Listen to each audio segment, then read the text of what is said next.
You might not think a place literally called Boardman would have anything that exciting to tell about it. But this small town on the bank of the Columbia River has a secret.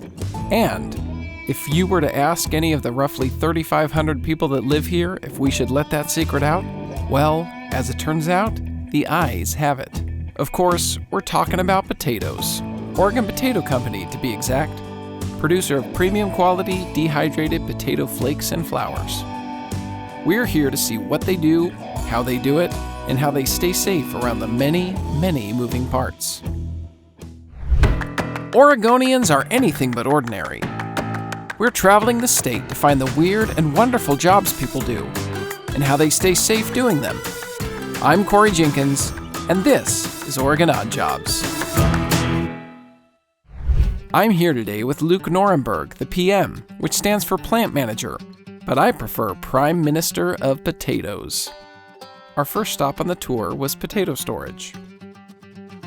So Luke, tell me about where we are and what we're looking at in here. Well, we're in a potato storage, and this is where we'll store potatoes for up to about a year, and they'll be used to process in our facility. We have 10 of these. Each one holds about 15,000 tons.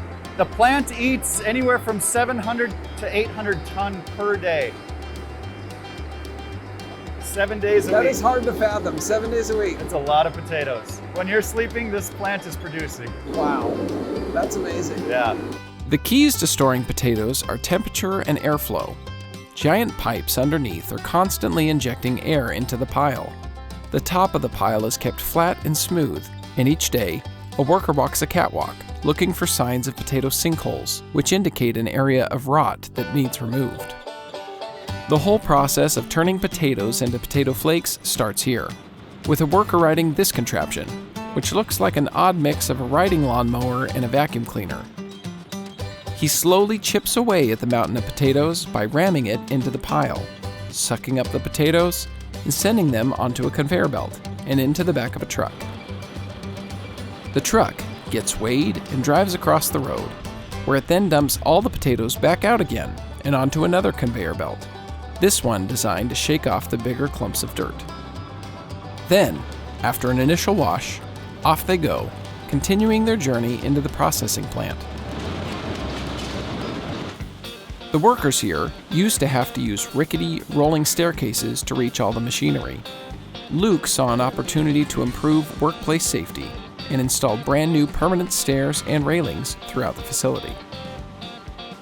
The potatoes are now in a machine made for removing any stray rocks from the bunch. Then they go into the steamer, which after roughly 14 seconds of pressurized steam injection, loosens the potato skins.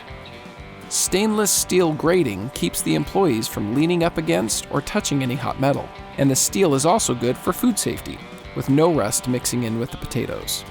Next, a series of brushes scrub the potato peel off, which actually gets sent to a dairy farm for cows to eat. Once peeled, the potatoes go through a visual inspection, making sure any rocks, golf balls, or other debris is removed before heading off to be sliced. The slices themselves are around 1/4 to 1/2 inch thick. At this point, they could technically be eaten, although I wouldn't recommend it.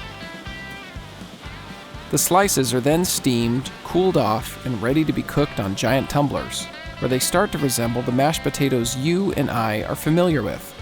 But they don't stay that way.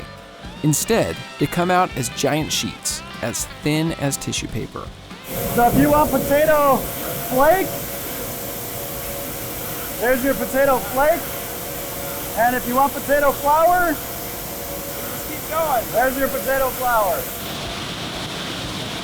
As we continued the tour, we spotted something interesting.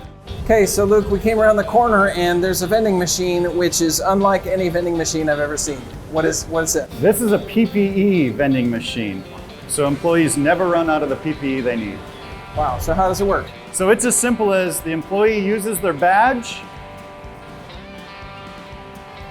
to log in. They choose what they want. Let's just select these gloves.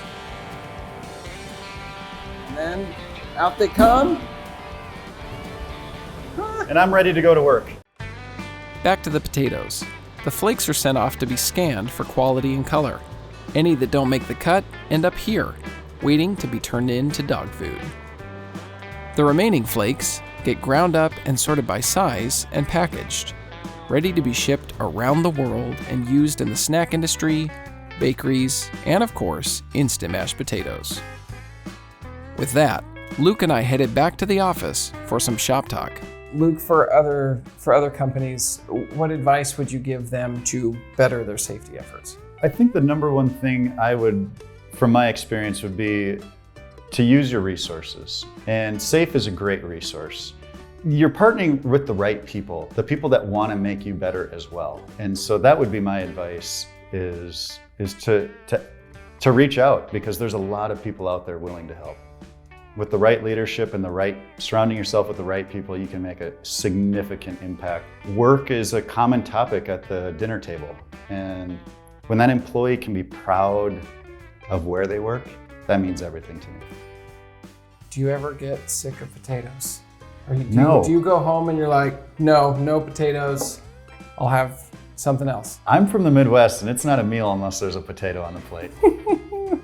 So the next time you eat your favorite potato snack, think of Luke, think of Boardman, and think of Oregon Potato Company.